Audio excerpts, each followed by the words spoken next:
This Choircast podcast episode is brought to you by The Collective at TheQuollective. The Collective is a bold, independent media hub committed to truth, justice, and calling fascism what it is. While other outlets bend the knee to Christian nationalism and corporate dollars, The Collective stands tall, queer, loud, and unbought. And you can find my articles there as well. Right now, you can get 20% off a yearly subscription using our exclusive promo code UNBELIEF. That's UNBELIEF. Unbelief. You're going to get 20% off when you go to The Collective, hit the subscribe button, and put in the discount code UNBELIEF. If you're looking for the site, it's TheQuollective.com. That's TheQuollective.com. The Collective, and our promo code UNBELIEF. I think you're really going to love it there.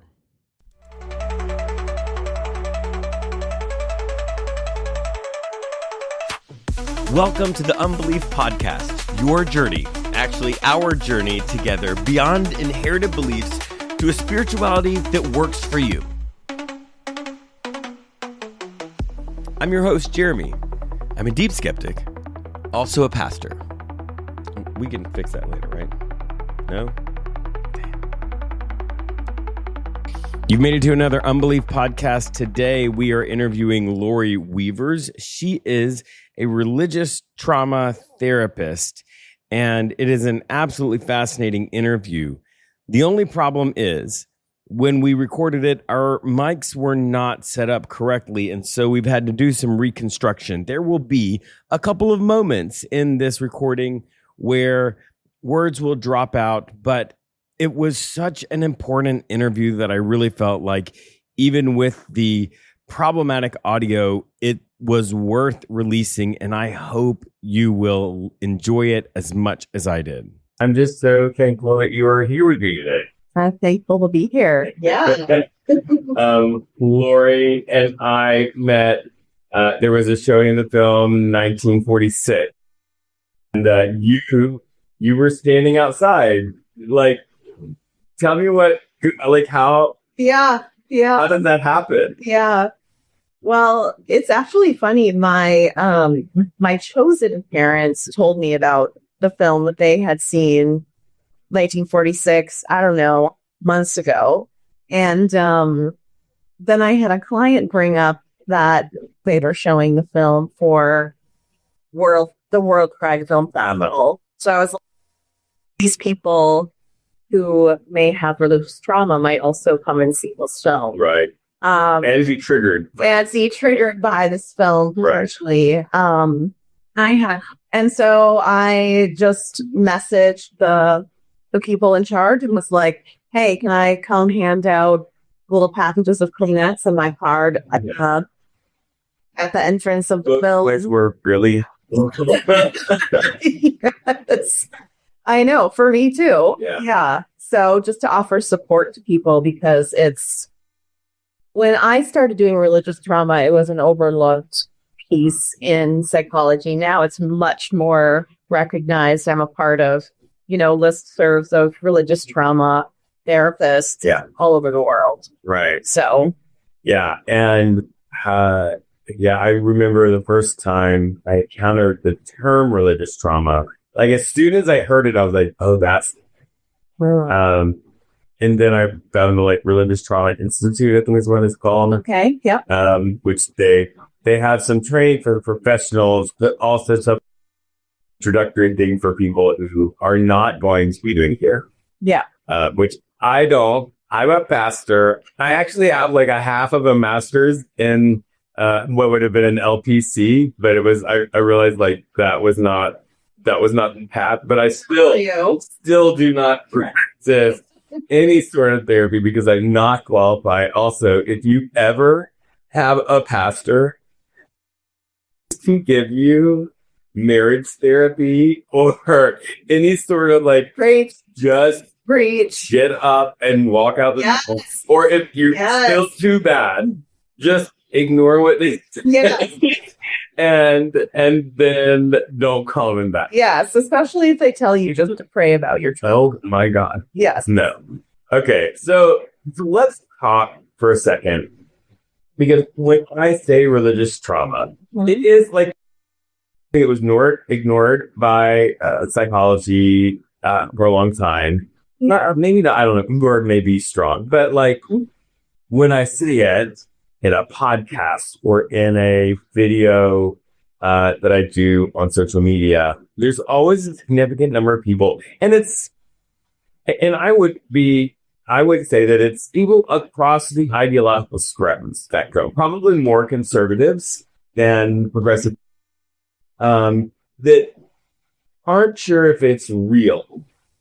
And I would say probably don't even know what it is. Yeah. So I'd love to sort of get your 30,000 foot view of it, and then dive into like your understanding of it specifically. Yeah. So what is religious trauma? What is religious trauma? Well, have religious trauma and know it. In a lot of ways, we don't need a definition because we feel it, we experience it, those types of things. But I will give you more of a clinical definition, and I apologize for reading some things, but No. I want people to get. It's okay. Really Eating the thing helps me realize like you're not just bullshit. That's right. That's right. And some of what I'm reading comes from Dr. Laura Anderson's book, When Religion First. So first of all, Is that something that you would recommend non-professionals reading? Yes, totally recommend. So first of all, what is trauma? It's not what happened to you, but your body and nervous system's response to what happened to you. Yeah. So when I said those of us who have religious trauma, we know it's in our body's system. What do you mean? Well, finish your definition, then I'm going to go and try to help unpack that. Okay. So anything that's too much, too soon, or too fast, and that undermines our normal ability to cope and return to a sense of safety. So for example, there's big T trauma, like murder, rape, witnessing. Can I not say that word? Yeah, it's just for that. And the weird. I'm sorry. It's that one. Anything that's like that, we have to sort of circumvent, come around it. Just because we live and die by the same fuck algorithm. Okay. So pretend I didn't say that. It's fine. It's so weird. So there's like the big T trauma, which is things that are like violating your agency, violating you in all sorts of like intimate ways, physical. And then there are small T traumas, which could be anything for people based on their personality and situation. So something I like to say is like, in fourth grade, someone said something nasty to you on the bus. Okay. And maybe they said you're fat or something like that. And then you're in your 40s and 50s and still believing that people think you're fat. You're not. That's a small T trauma. Yeah. Right? Those types of things. Lives in your mind. It's not debilitating your everyday functioning. Right. Those types of things. So there does not need to be an actual threat or danger in front of you. Trauma is also embodied, stored in the body, and not in the mind. We cannot merely think trauma away. And this comes into play with purity culture trauma in the body that I would say a huge majority of the clients that I see, women that I see who grew up in purity culture, now have to see some sort of pelvic floor PT, that sort of in the body and needing even physical medical attention. Okay. Well, you're bringing that back up. So you said it's like lives in the body. Yep. What does that mean? It's just, one of the things as I was listening to you talk, I realized that other group of people and when I say religious trauma, that don't understand it, are people who are experienced because of because some of the other people that say it's not real or whatever, they don't. It's almost like the permission to identify that as something that's done in this unsafe way, partially because they don't know it. They haven't heard somebody explain it. This is what it is. So when you say look at the body, Yeah. what does that mean? Yeah. So the one example I already gave was the purity culture piece and how that training was. A lot of pieces of religious trauma that I see people hold in the body is especially queer people who have been told that they're an abomination or that for sure they're going to hell. Even if we've done a lot of work on that theology and working through that Like cognitively, yeah. many of them struggle with sleep, nightmares, worrying about going to hell. Right. That anxiety is high, and lives upon as a constant. Yeah, see how that thing away because we've done a lot of the cognitive work. Right. So oftentimes I have to implement a trauma therapy, generally one that's called EMDR. Right. That works with, Magic. which is magic. It's hard and magic. Yes, and can seem a little wonky to people because it has to do with eye movements, but it also involves our somatic responses to trauma. And somatic means? Somatic means embodied. Yes. Yeah, so trauma in the body. And that's sort of where I can see people is getting that trauma out of the body. Right. And I normally don't share a lot of my personal story, but I'll say this. I had a therapist at one point when I was talking to them about something, ask me where I was feeling. Mm-hmm. Yep. Right. And like, it was, when they first said that, I was like, what do you mean? Huh? Like, is that something that you asked? You asked that. What do you mean? Like, what are you asking me to do to respond? Yeah. So I'll throw the question back at you too, is did you have an answer pretty quickly? Maybe you had thought of it before, or did you have an answer of where it was? It took me a minute to understand what she was asking. Got it. So that's what you're asking me too, is like, why do we ask that? Oh, I'm like, you're like a physical pain. Like, Yeah. it took me a second to answer what he was asking. Yeah. So, what does that mean? Yeah.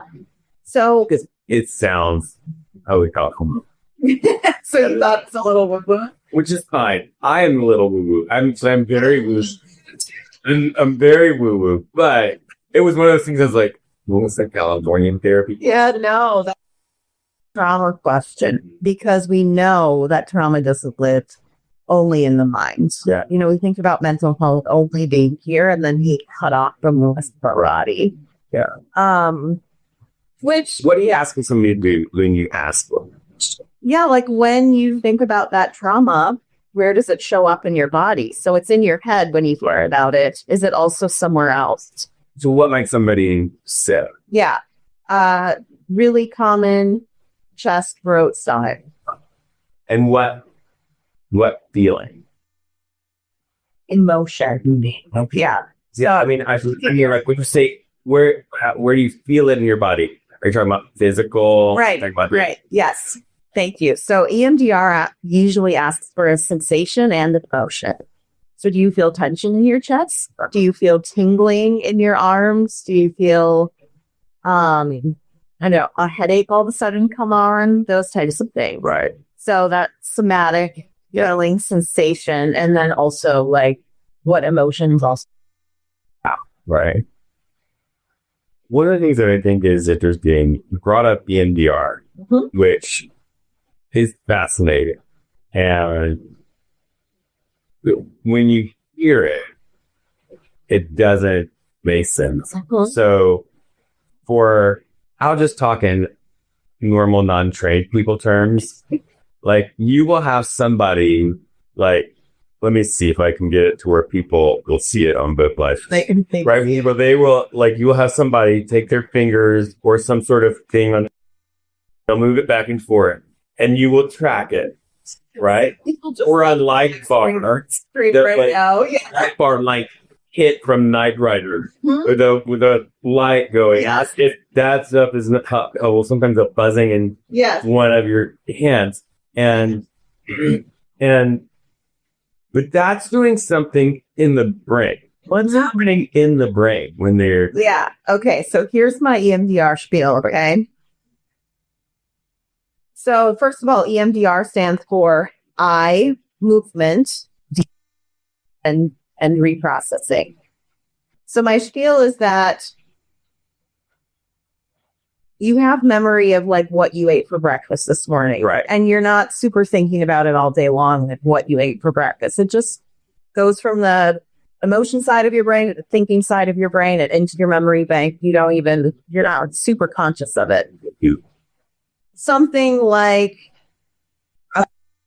or a little trauma gets stuck in the emotion side of the brain. Okay.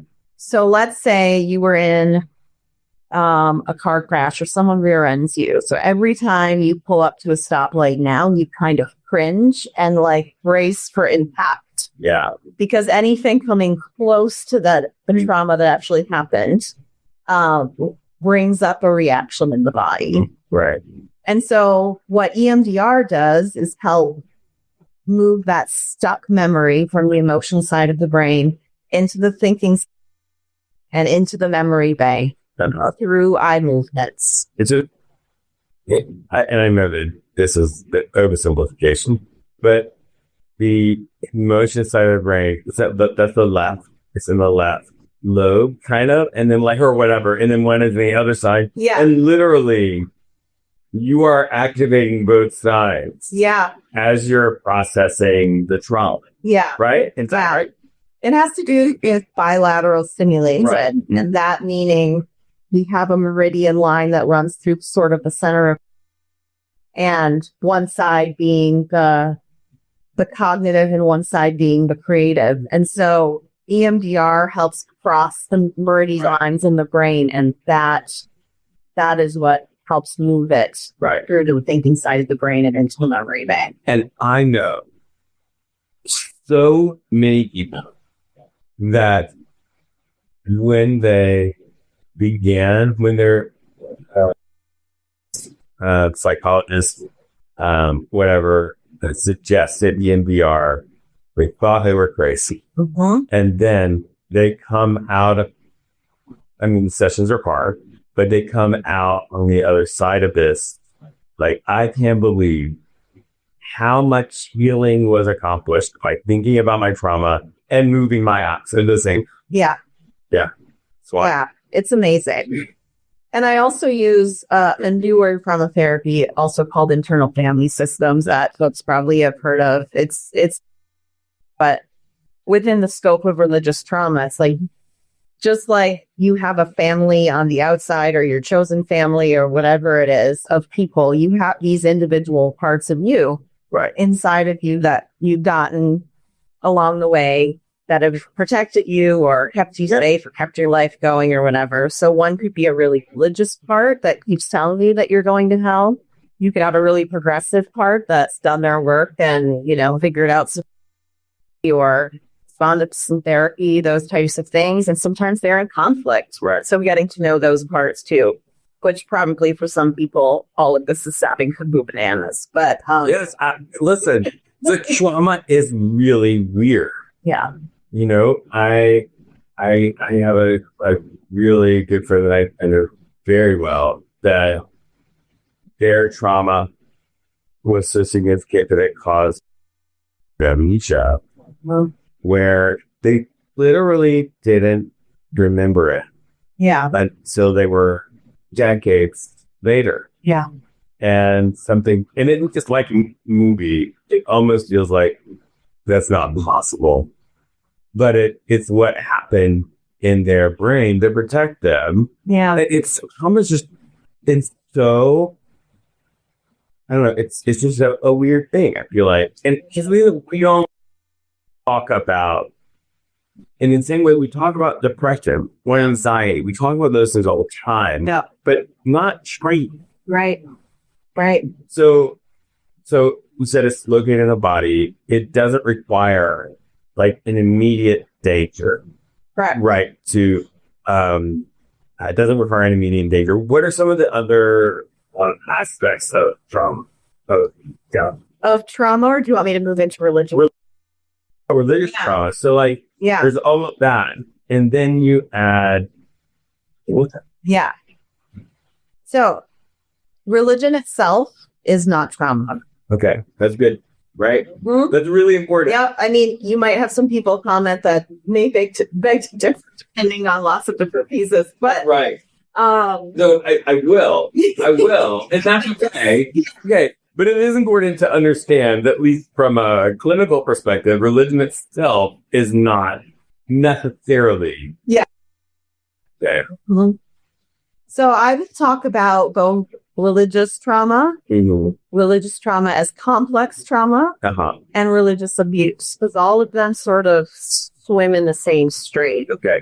and are helpful for people to know, especially people who might be skeptical about is religious trauma a thing. Right. So religious trauma is trauma.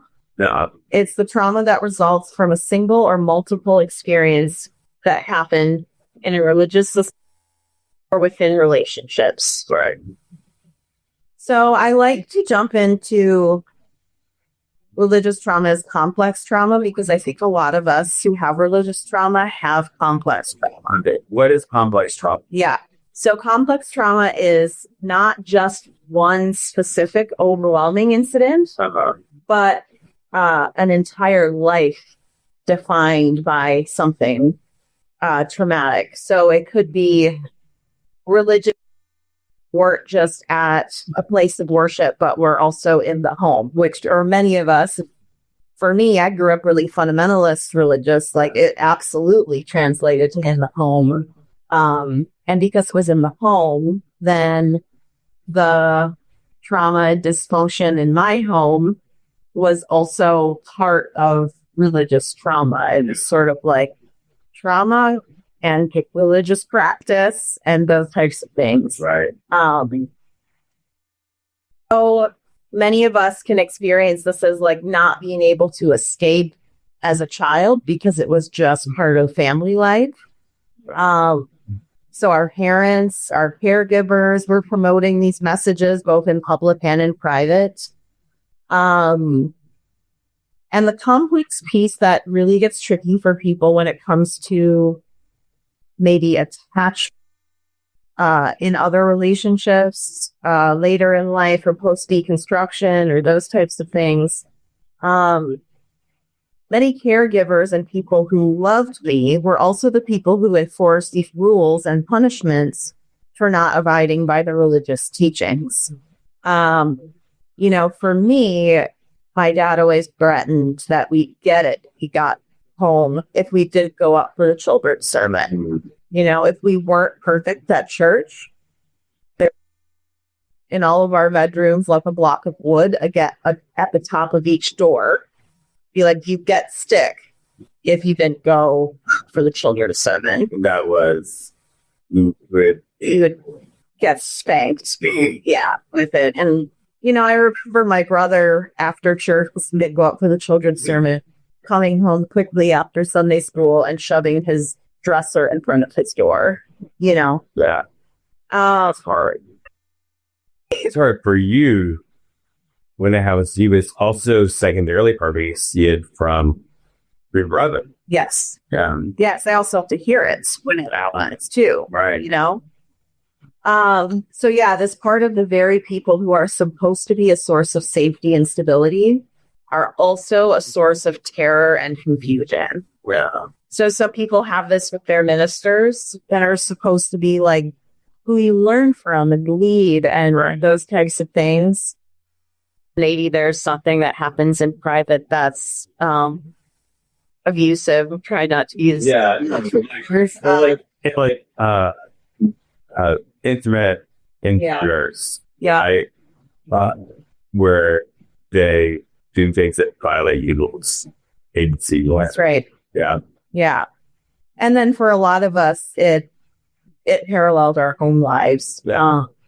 Something I see in tandem a lot is kids who, or adult children of narcissistic or emotionally immature parents. So there's a lot of like narcissism paired with religious trauma. So that tells you like you don't get a voice, you don't know who you are, you become who that person wants you to be or else. Right. Right? Right. So that really disrupts a lot of normal development in so many ways. Wow. Yeah. And they're gearing now. You're talking about beliefs, things that you were taught, I should say, that you internalize. Mm-hmm. So, like, one of the things that I talk to people about, especially from fundamentalist evangelical streams of Christianity, is a lot of times, and they don't realize it, like,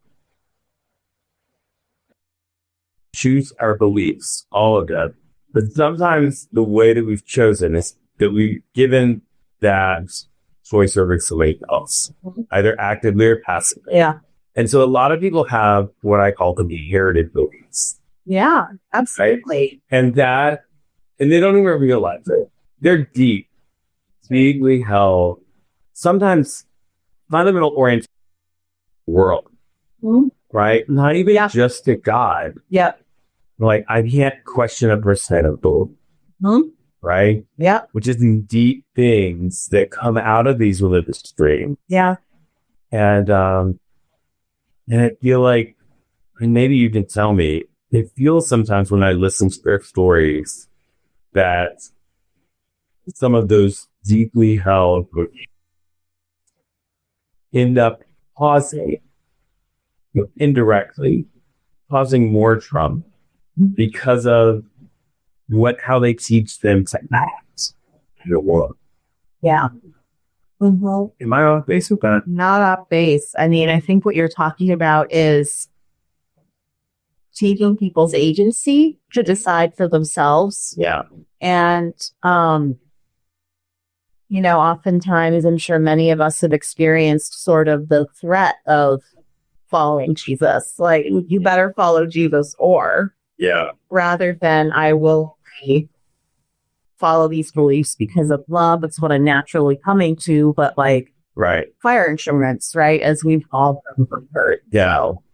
Fire insurance is the concept that you believe this so that you don't burn forever. That's right. Yeah. Yeah. Mm-hmm. Okay. So that's this one W. There's others. Yeah. Yep. So,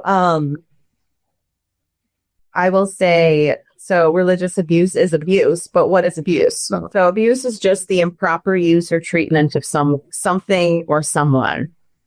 So what's improper? And it's important because that's a therapeutic,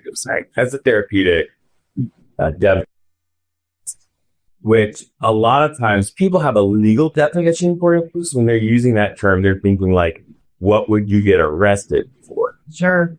But when therapists use it, it's more nuanced. Can you get us explain that distinction between like legal abuse and like what is it really that you're talking about? Because you kind of gave this definition. What is abuse? Yeah. So I use the word the improper use of something or someone. So it could be the improper use of religious beliefs or teachings or doctrines or relationships against another person. So there's a proper way to interact with others.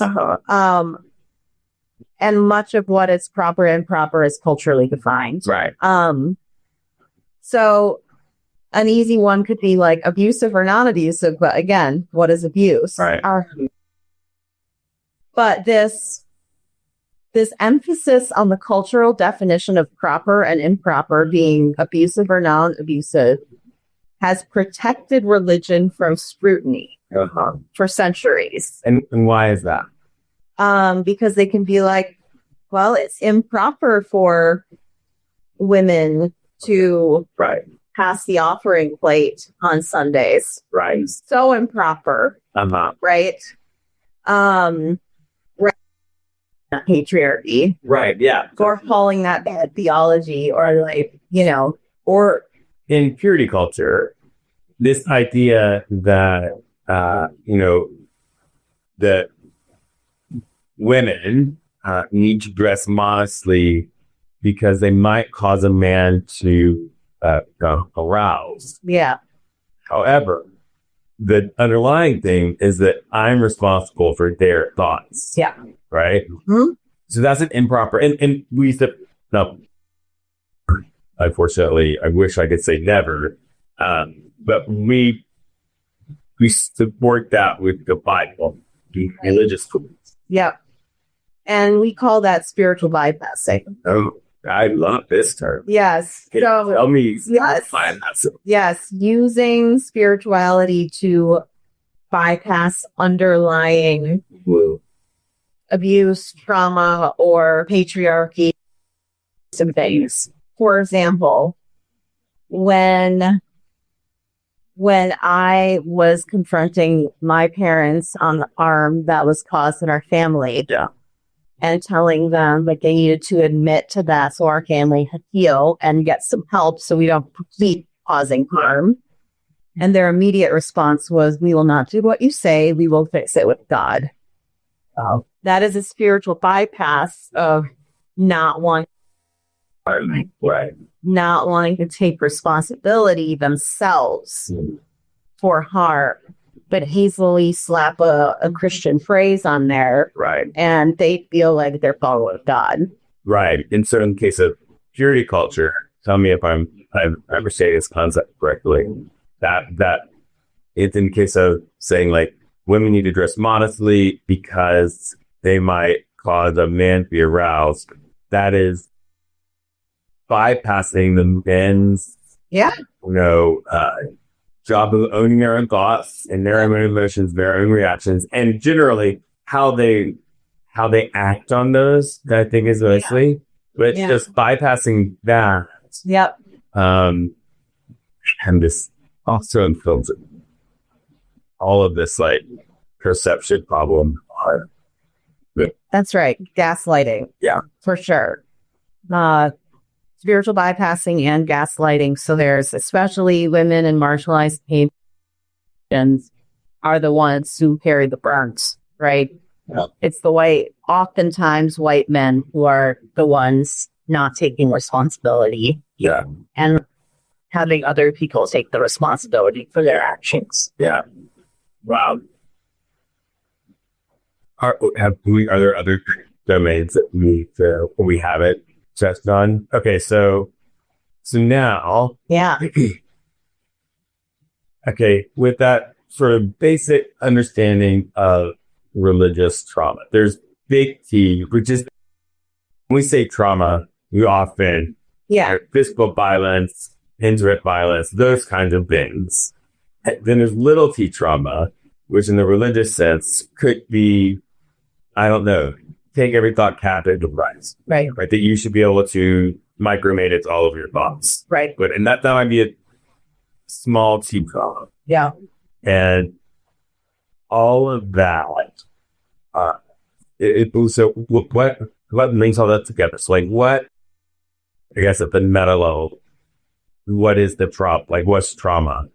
Like how do you say like any of those things are traumatic? So you link this action with this diagnosis. Right. It has to do with how the nervous system is responding. Yeah.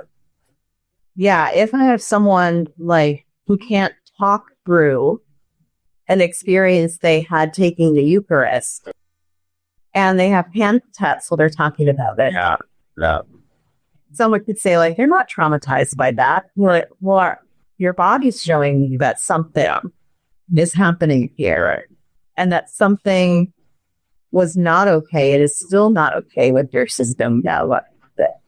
So I get plenty of people who will be like, is this even real? Like, like you said, they might have memories that surface. And like, how do I know this really happened, or this was my mind? And, you know, a lot of times as therapists, like, we can't know 100%, especially we weren't there. We weren't there in their childhood, but we're there with the response that's happening now. Right. So some part of you was not okay with what happened. Okay. So for taking all of that, if somebody we're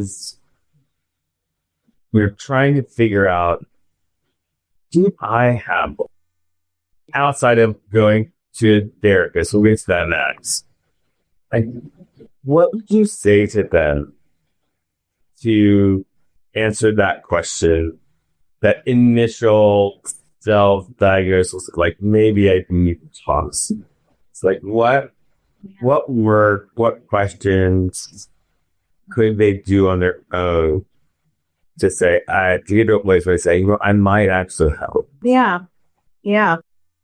Well, I would say read.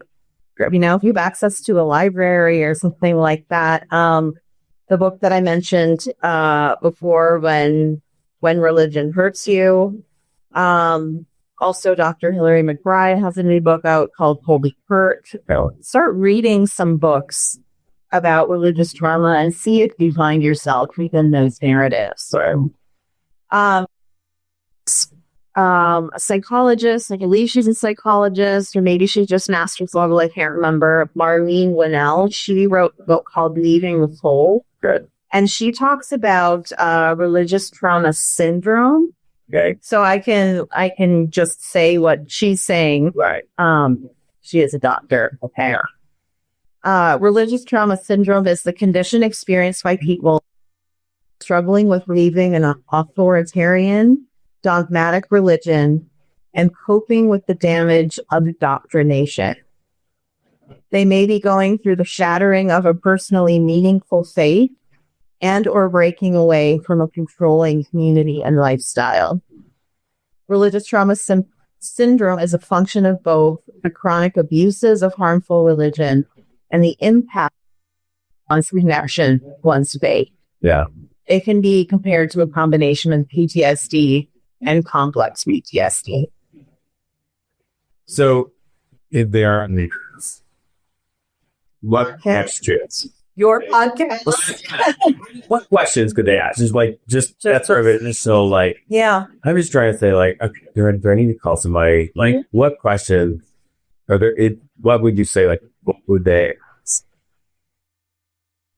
A good question is, do my faith beliefs also come with shame? Yeah. Do I also feel shame or fear from the teachings of my religion? Right. Do I have the ability to express my opinion, have it held?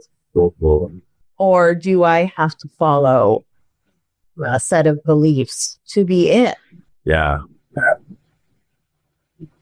And maybe, is there something somatically, like, when they're involved in religion, and ignore what kind of questions are they ask? Yeah. Reflect on that. Yeah. So maybe noticing if you ever have a tight chest in your throat, or noticing yourself starting to panic about something, asking yourself, what just happened right now that started this? Was I having a thought about something? Like, for some religiously traumatized people, it can even be like they had a moment of sexual arousal and immediately feel panic or shame in those moments. Yeah.